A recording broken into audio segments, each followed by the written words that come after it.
জি, আসসালামু আলাইকুম। আমি doctor Mohammad Shariful Islam, plastic anaesthetic surgeon.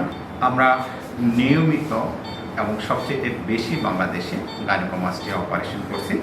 আজকে আমরা 3 জন গাইনোকোমাস্টিয়া পেশেন্ট রেখেছি। তার মধ্যে এই গাইনোকোমাস্টিয়া স্পেশালি কনসার্ন। কেন কনসার্ন আমরা বলছি?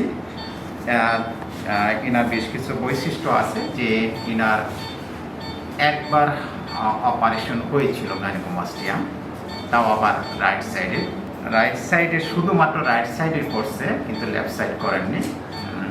তো কেন করেননি সেটা আমরা আসলে জানি না। স্বভাবত হইল যে সাধারণত গাইনোকোমাস্টিয়া 2 সাইডেই থাকে। যদি এক সাইডে থাকে তাহলে এক সাইডে হতে পারে, কিন্তু এক সাইড আগে হবে আর এক সাইড পরে হবে, এরকম রেকর্ড আমরা সাধারণত পাই না। হয়তোবা একটু ছোট ছিল, হয়তো বা হতে পারে। এই গাইনোকোমাস্টিয়া উনি সিঙ্গেল সাইডেই করবে।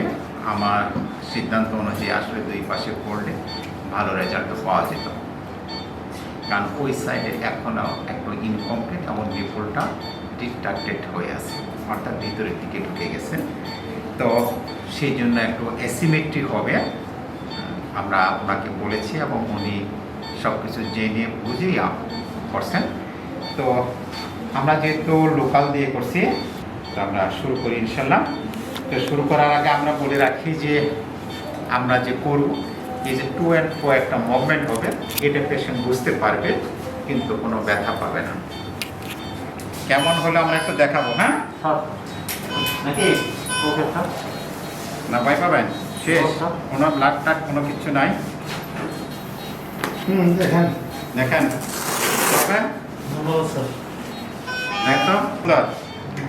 হ্যাঁ, ওকে, কেটে চলে যাবে ইনশাল্লাহ। হ্যাঁ,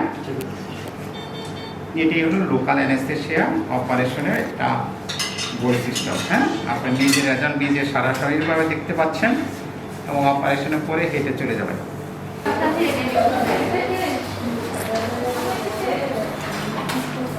স্যারের দিকে যাবেন কি স্যারের নেব আমি কি লোকাল দেবো আসলে